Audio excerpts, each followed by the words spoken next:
twaganiriye uno munsi. Murakoze. Message mfite ni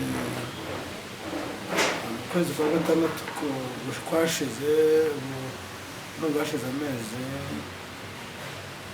3 kwa kane kwa munani kwa cyenda ayo mezi 3 arashize twigeze kuvuga ku mayeri ya Satani. Ntabwo navuga yose, ndavuga 6 yonyine arimo akoresha. Amayeri ye 6 arimo akoresha, Satani arimo akoresha ni ugutesha amahoro bibarengere. Barengere cyane cyane ku badamu batwite mu maso mu bisenge, kuko ntabwo byoroshye. Ariko nyine baba ngo rubikumva ngo bari no ku muhigi. No gusenga na Satani y'amasenye ngo agasenga kugira ngo bitubaka, ntabwo ari bure no kugira. Arambwira ati umwana arakora ariko naramusengeye inda isubira mu buryo bwiza. Biramubwira ngo ati Imana guhumugisha amakuru urimo biragenda neza. Ati Imana guhumugisha reka nkugure n'agasekari. Ni ukuri ngure n'agasekari Imana imuhumugisha. Kandi yageze neza, Imana imwongereye. Yego, icya gatatu rero,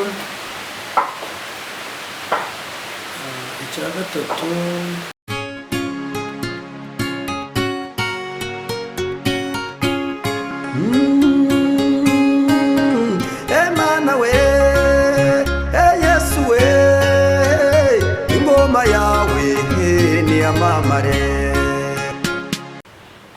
Reka twongere tubasuhuze kandi tubifurize amahoro y'Imana aho muherereye hose. Uwiteka Imana abahereze umugisha. Ahangaha turi rero, ikirere ndabona kitameze neza, umuyaga no umuyaga, imvura igiye kugwa. Turifuza ko hagwa imvura y'umugisha atari yayindi bahanuye. Mugabe, iyi si yambura mwahanuye ubu? Ntabwo ariyo. Imana ishimwe niba atari hakoze buriya koko. Reka dutegereze turebe. Hanyuma rero reka ngusabe kugira ngo usenge Imana ahasigaye dutangire ikiganiro cyacu. Wambwiye ko uyu munsi uzanye ikiganiro gitandukanye n'ibyo umaze iminsi utambutse. Karibu n'isengesho.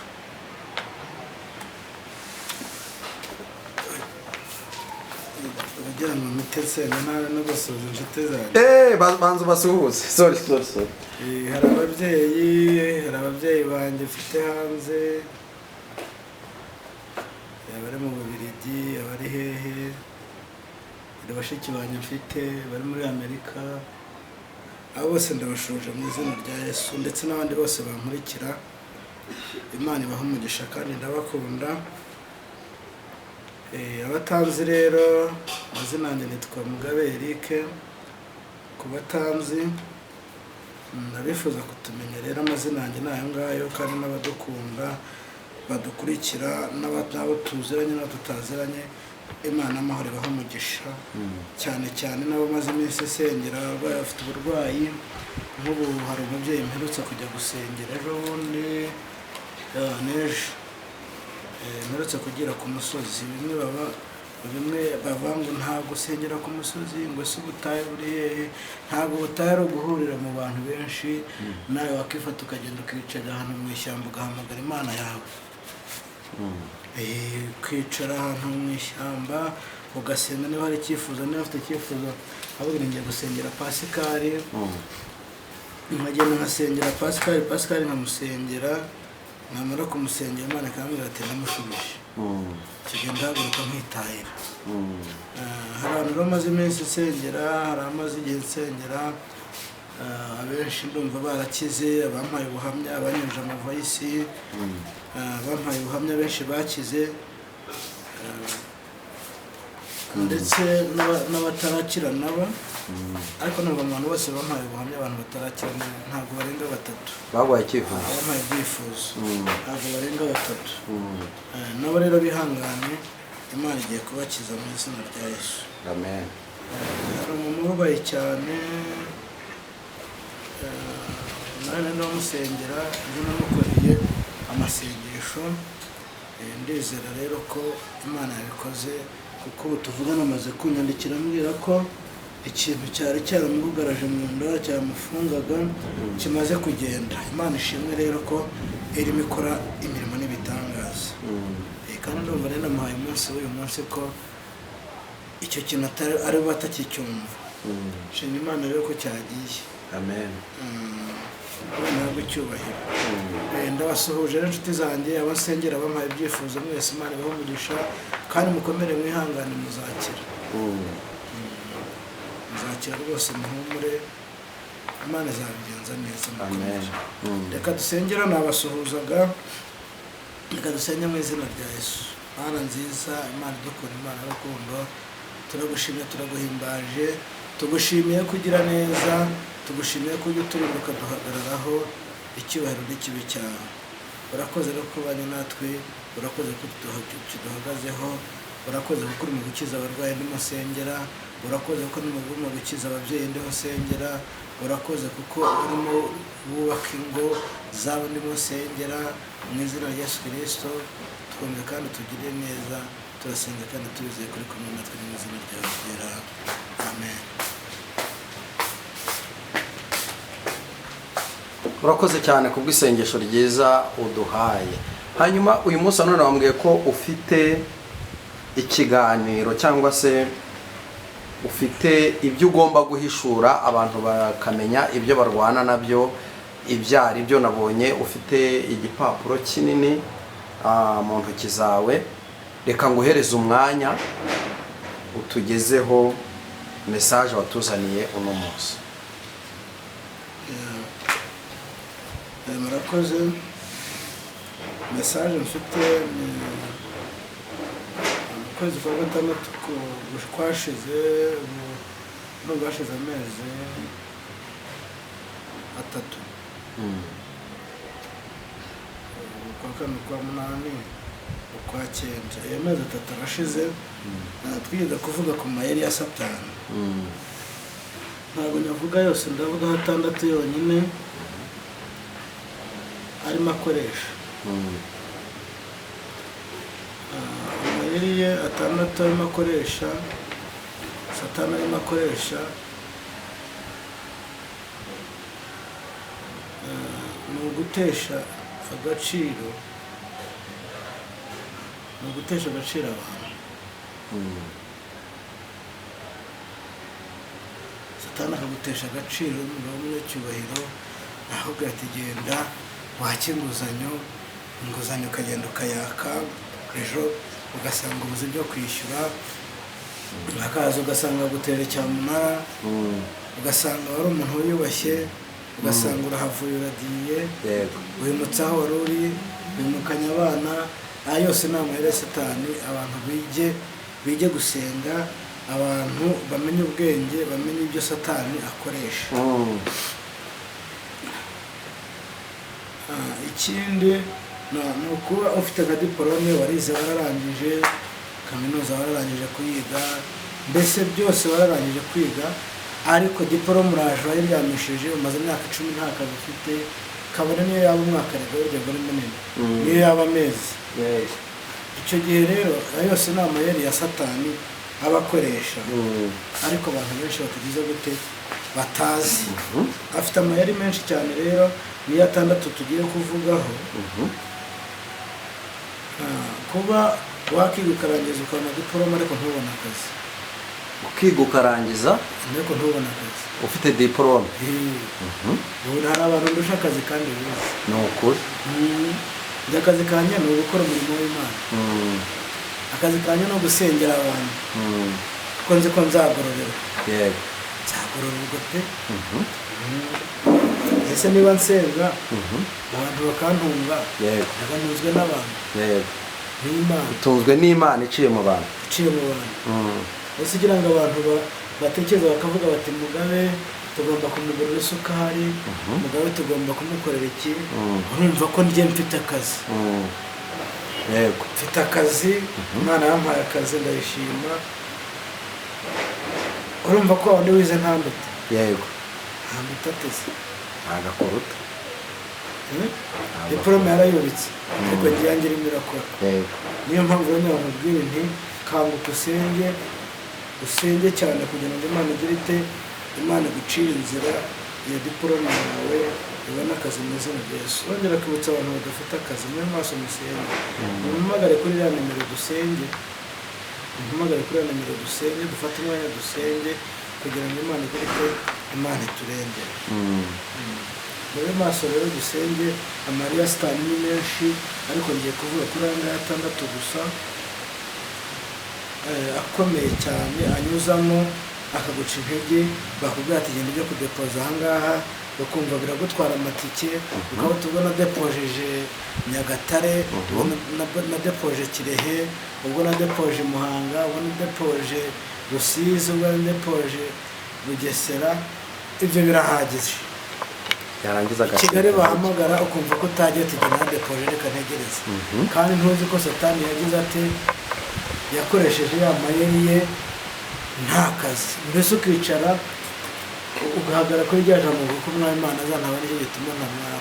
Ntusenge ahubwo ukumva gusa ko ugomba kugira gute, ugomba kuguma burya ukumva ko Imana izabikora utasenze. Yose ni amayeri ya Satani, kuba Satani atuma udasenga ngo usabe Imana yibwira uti diporome yanjye imeze gutya na gutya, uri imbere y'Imana usenge. Satani aho agakomeza akaguhuza akakwereka ko akazi rwose wadepoje byarangiye, ticecekere witurize, uzumva baguhamagaye. Oya, uve kuri icyo cyizere, musenge Imana ibintu by'iki byose no kubisengera.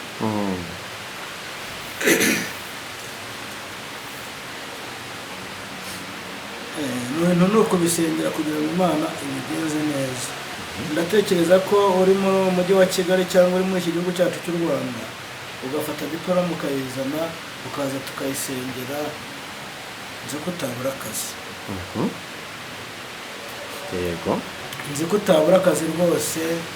Hari abantu umuntu ajya abwira ati make dusenge Imana imena ko ibintu n'ibitangaza, bakagera muri bya bindi bya kera. Ntabwo ariko bimeze, ntabwo ariko bimeze. Niba ushaka ko Imana igutabara, fata umwanya uze dusenge. Urampamagara uri i Kigali kuri telefone, musengera kuri telefone. Abo bantu no mu rusengero ni abantu bakururaho kuri telefone, ariko umuntu wa hafi aramutse mpamagara akambwira ati tuye hehe, namurangira akaza tugasenga, niyo diporome akayizana. Ndetse nk'ubu hari abantu bafite ibipapuro by'ubutaka bashatse kugurisha byanze, abakiriya bakaza n'abakomisiyoneri bakabazana babatunishije kugurisha bakanumvikana, ariko bagenda ntibagaruke. Ayo si inama ya Satani. Abantu bane bamenye ubwenge bakanguke, baze dusenge. Umpamagara musengera kuri telefone gusa, buriya ntekereza ko turi kumwe gutya nk'uko ndi kumwe na Pascal, biba byiza cyane kuruta kuri telefone. Yego birashoboka kuba waba uri kure, ariko kuba uri kure nabyo ntabwo byatuma tugira gute tutagufasha gusenga. Abantu rero babe maso basenge, amayeri ya Satani ni menshi, kuko nababwiye turakomeza tugenda tuyaganiraho, n'undi munsi tuzaganiraho. Icya kabiri rero, icyicaro cya mbere cya diporome, icya kabiri, icyiciro cya kabiri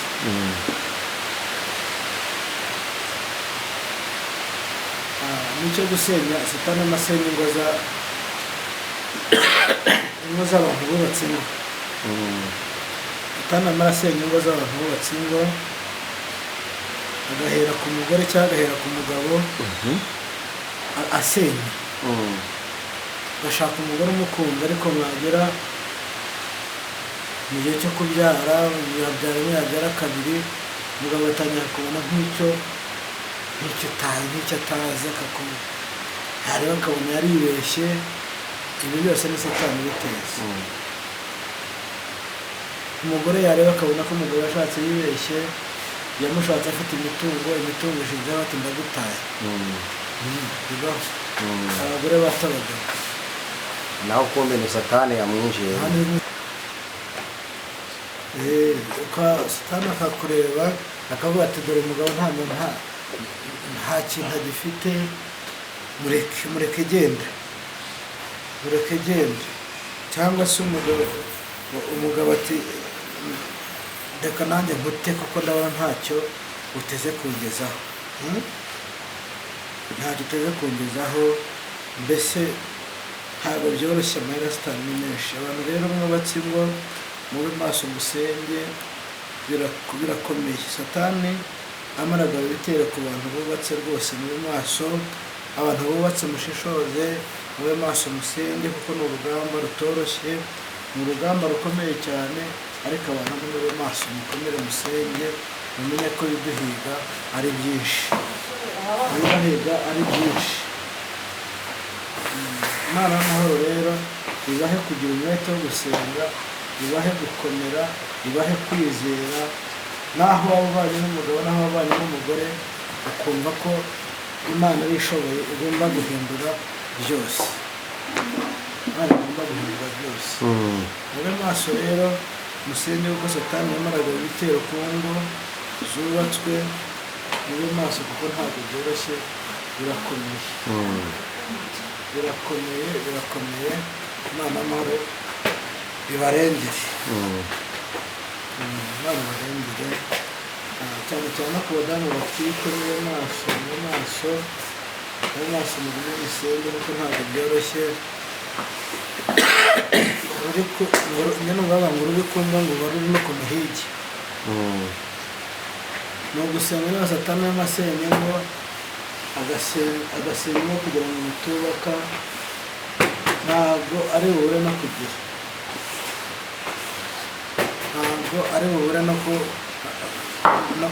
uzi ko ejo ntiherutse gusengera umubyeyi utwite yari arimo agira inda ye ngo yari yaracuramye. Inda yaracuramye igihe kitageze. Sinzi uko yacuramye, ariko bambwira ko inda ye itameze neza, yicuritse. Ndamusengera irongera ijya mu buryo neza. Niyo mpamvu rero nkunda kubabwira ngo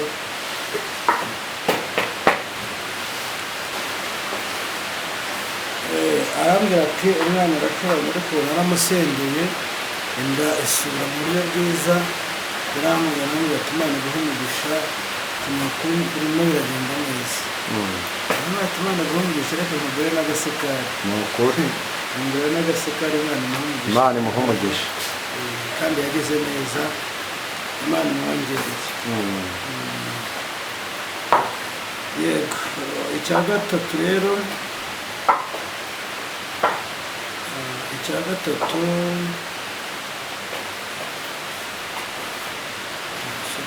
kane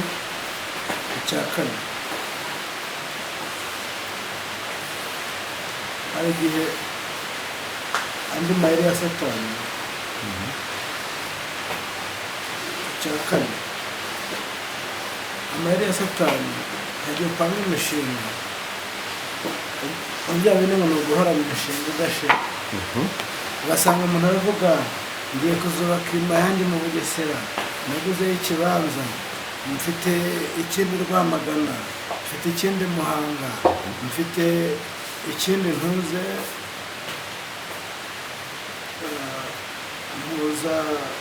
za Rulindo.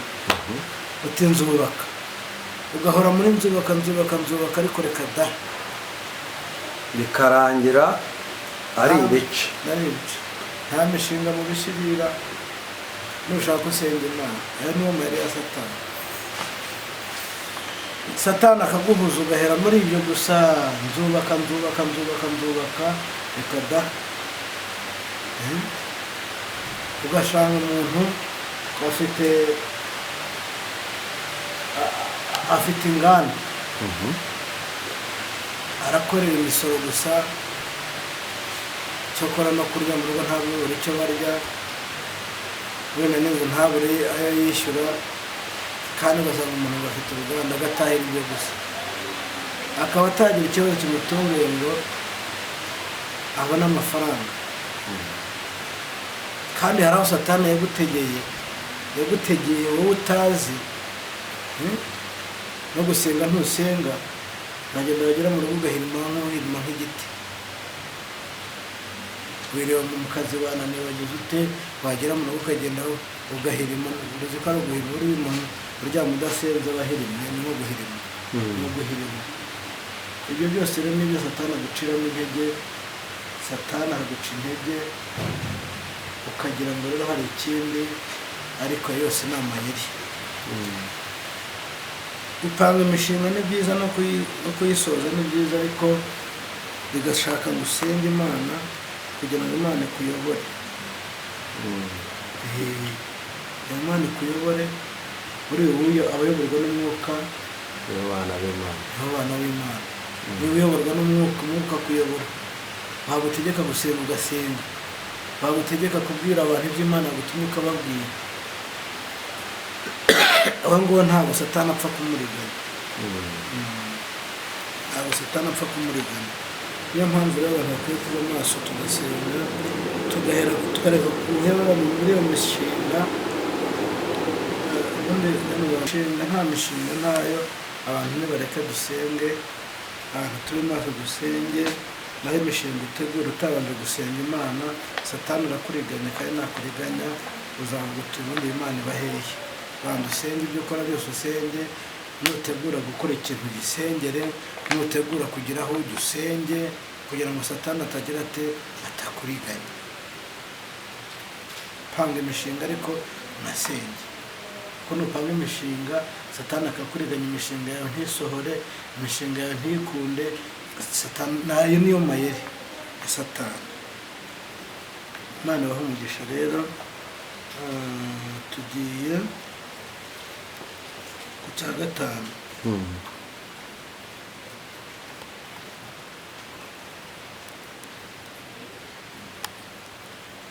Icya gatanu, satani amara ateza abantu ibihombo. Ari kubateza ibihombo. Satani amara ateza abantu ibihombo, akabateza guhomba.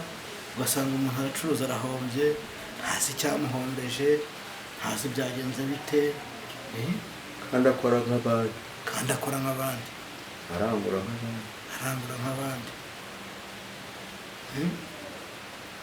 Ugasanga ibyo byose ni ibibazo, ibyo byose ni ibihombo, ibyo byose ni ugusenga Imana, kuko ntabwo byoroshye. Amayeri ya satani ni menshi cyane. Turarega no gusenya urugo nabyo si igihombo. Gusenya urugo, gusenya abandi bubatse.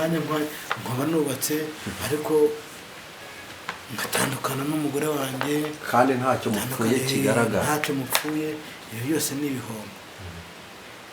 Ni nacyo gihombo kiri. Wacuruza wahomba uti rwose ubu banteje inyatsi, kandi inyatsi ntawe yo guterwa, iterwa nande? Na satani. Wagiye mu bintu uradamarara, uracuruza Imana irakwihorera, uracuruza uratuza uratunganirwa, ugeze aho ngaho bitangiye kugenda uti bandoze inyatsi, uti mugabe nsengera bandoze inyatsi, byagenze bite? Kandi si inyatsi bakuroza, ahubwo Imana yaguhaye umwanya wo kugira gute, wo gukora, ariko ngo wibuke unasenge.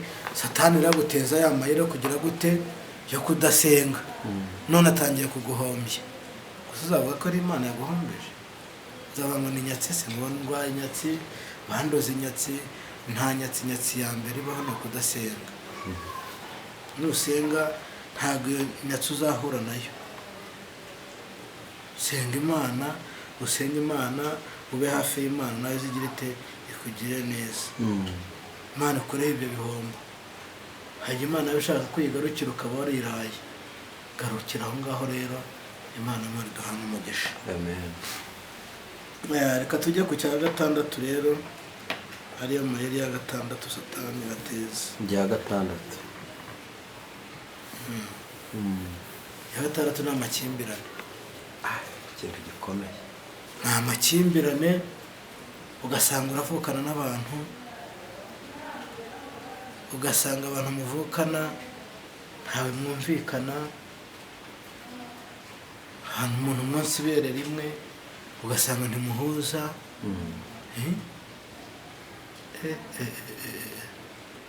birakomeye. Abantu nibareke dusenge. kandi abantu badahuza ntibatera imbere. Ntabwo abantu badahuza batera imbere.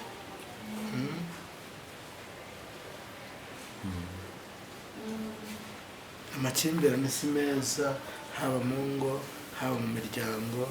Ayo makimbirane arahari cyane kuko Satani arashaka kugira gute, arashaka gusenya imiryango, arashaka kudahuza kw'abantu, cyane cyane ko ubu ngubu n'ababyeyi ari ababyeyi n'abana nabo ntabwo bagihuza. Ibintu byaracitse. Ukazana na nyirabukwe nawe nidanje, naho ntabwo bahuza. N'abashakanye ntibahuza, n'abana bavukana ntibahuza. Imana iturengere. Imana iturengere duhagarareho. Cyane cyane imiryango mube maso, abantu banyamuryango mudahuza mube maso. Imana ntabwo ushaka ko abantu bakomeza kudahuza. Abantu muhuze, abantu mugire urukundo, abantu nayo izabagirira neza. Imana iduhane umugisha rero, mukomere tube maso, dukomeze dusenge kugira ngo Imana amahoro iturengere. Ayo rero niyo mayira 6 Satani akoresha kugira ngo mwayumvishije, ayo gusenya ingo, ni byinshi mube maso dusenge kugira ngo Imana idutabare, kugira ngo Imana amahoro iduhagarareho. Ariko muri ibintu byose tubwiye hari ikintu cy'ingenzi ngewe nungutse. Abantu bakwiye kujya babanza gusenga mbere yo gutangiza umushinga runaka. Yaba ari ukubaka urugo, ni byiza ko umuntu abanza kurusengera. Yaba ari ukujya gushora bizinesi, ni byiza ko umuntu abanza kuyisengera. Yaba ari kubyara, ni ngombwa gusengera urubyaro kugira ngo ruzabeho ruhuza. Hari ikintu uvuze cyitwa kudahuza. Buriya na leta yacu y'u Rwanda, zimwe muri tekinike ikoresha kugira ngo abantu bagire iterambere, ni uko yabigishije gushyira hamwe, gukora ibintu by'amashyirahamwe, amakoperative. Iyo rero abantu bahuje bashobora gutera imbere kuko barafashanya. N'umugore n'umugabo iyo basenze, urugo rwabo rushobora gukomera, ko nta kindi cyatuma rukomera. Iyo rero nta gusenga guhari, habaho sinamenye iraboneka. Ugasanga umwe atangiye kubona undi nkaho atari wa wundi yashatse cyane rwose. Ibyo nibyo byiza. Uvuze no ku kintu kijyanye n'impamyabumenyi, perime cyangwa se diplome. Satani ajya bidobya, ikagenda ikazaho uruhumbu cyane rwose. Ni byiza ko abantu akajya munsi nayibonye arahumbu ruzaza no kuyisengera mpaka Imana yiguhe. kuko n'ejo bundi Imana yari yayimpaye rwose, nayikoragaho cyane. Habuze akantu gato cyane, nabuze hino atarimo ujana n'ujana ku ijana. Mba narayibonye, ariko ndizeye ko ubutaha Imana yambwiye ko izabikora. Ubundi ndasaba Imana ngo mfashe mbona yo kwandikisha kode, ayo kwaka kode, izabikora. Imana izabikora yo kabyara, nta kinanira. Ndumva rero tutakora ibirambiranye cyane, ko nkuko muri cya kiganiro twakoranye mu mezi 2 ashize uvuze ko agera kuri 67, ariko ubutsinzi bwayo bwose ari ugusenga, ko aricyo kintu gishobora gutsinda ibyo. Hari igihe abantu babona intambara muri ibyo byose uvuze, bakavuga ngo ni abarozi baturoga, ni imiryango, ni iki, ariko ntibamenye ko ari Satani yabahagurukiye. Ubwo rero ikibikura hari ugusenga. Urakoze, kandi twizere ko n'ibindi bice bisigaye uzabiduha bikarangira. Ndagenda mbibaha rwose kandi bizagenda neza. Gusa abantu nibijya gusenga, abantu nibige kwiriza ubusa, basenge basaba Imana izatugirira neza. Tukiraho reka tuvuge ku kintu cyitwa kwiyiriza ubusa no gusenga. Iyo umuntu yiyirije ubusa, yafashe yenda igice cy'umunsi, ni ukuva saa 12 z'igitondo ukageza saa 12 z'umugoroba, nta kintu uriye cyangwa unyoye. Ariko tuyakora bitandukanye. amasengesho y'umunsi rero ni ukuva igihe uherukira kurya, yenda niba uriye saa moya z'ijoro ukazongera kurya saa moya z'ijoro ku wundi munsi, kuva saa moya z'ijoro ubwo nta kintu wongeye gukoza mu kanwa, urashoje, uzongera kugira icyo ukojeje mu kanwa ku wundi munsi saa moya z'ijoro. Icyo gihe umunsi uba uwurangije. Ariko nanone biba bisaba ngo wirinde kujya mu kajagari, kujya mu biganiro bigize, ni ukuba nyine imbere y'Imana ugatakira Uwiteka ukamubwira ibyawe byose bikubabaje. Abantu rero hari igihe usanga umuntu ngo yakoze amasengesho yo kwiriza ubusa ngo ari kunywa amazi, keretse urwaye. ubundi ngewe njya nkora cyane cyane nk'abantu nsengera, hari uwo mbona ibyo bigoye nkamufatira amasengesho, ariko amasengesho nkora nikora amasengesho y'iminsi 3, nta kintu ndya nta kintu. Yego, 3. ubwo nimba ari 3 nuko uzongera kurira kuri ya saha waririye ku munsi wa mbere. Ubundi burya abantu bamenya amasengesho y'iminsi 3 cyamara. Nuko dusobanurira. Umunsi wa mbere urabona barababa ngo umwana n'umwuka wera, Imana Data, Imana Data, Imana Mwana Imana Mwana n'umwuka wera, n'umwuka wera, umwuzuro w'ubutatu bwera. umwuzuro w'ubutatu bwera. Ariya masengesho nicyo bavuze. Yego. Ariya masengesho nicyo bavuze, ko gisinjye nkora amasengesho y'iminsi 2. Ari ayanjye nikoreye, namvuze ngo ngiye gusengera Pascal, amasengesho ndamusengera iminsi 3. Ntabwo musengera iminsi 2. Ariko uvuze kuri ako kantu mpita nibuka umuntu wigeze kumbwira ngo na haleluya, ngo haleluya imwe yirukana abadayimoni benshi. oya, haleluya imwe gusa ntabwo, nta kintu imaze gifatika, ahubwo haleluya 3 na haleluya 7, haleluya 12, ngo guha Imana icyubahiro nabwo gihereza icyubahiro inshuro 3. Mbo biriya n'umwuzuro, yenda tuzabiganiraho kugira ngo n'abantu barushirizeho kugenda babisobanukirwa, uburyo bakwiye kujya bakora ibintu byuzuye nibyo byiza. Ariko ubundi haleluya ubwazo, haleluya, ikintu cyitwa haleluya nishobora tuzagikoraho ikiganiro tukamenya haleluya ubundi maze iki mu buzima bw'umuntu, kutubona abantu batera haleluya z'umurambararo, gatera haleluya nyinshi, ariko hari na haleluya utera ntegere kugeza. Ibyo byose tuzabire. Niba uvuga Imana yivuge ukwire, niba uteye haleluya yitera ukwire, wese nzatera haleluya ngo haleluya haleluya, wese nzaba ntera haleluya. Tera haleluya ngo haleluya, ukurure haleluya. Igihe duterere twumve. Nzayitera. Bane dutabare cyane. Igihe tuzakorana ikiganiro wakize neza, uzatubwira uko dukwiye kujya dutera haleluya. Nzababwira nta kibazo. Urakoze cyane rero, reka gusa kuko wavuze ngo hari abantu baba bafite bimwe muri ibyo bibazo, wenda bagutelefona ukabafasha gusenga. Tangutse nimero ya telefone. Ariko n'ibikunda byo nayo bashyira kuri ntuze bayibona ntacyo bitwaye. Ni 0788 9 6 9 7 41. 0788 9 6 9 7 41. Bana bahumugisha. Urakoze cyane, Imana y'amahoro iguhereza umugisha kandi mwinshi. Shalom.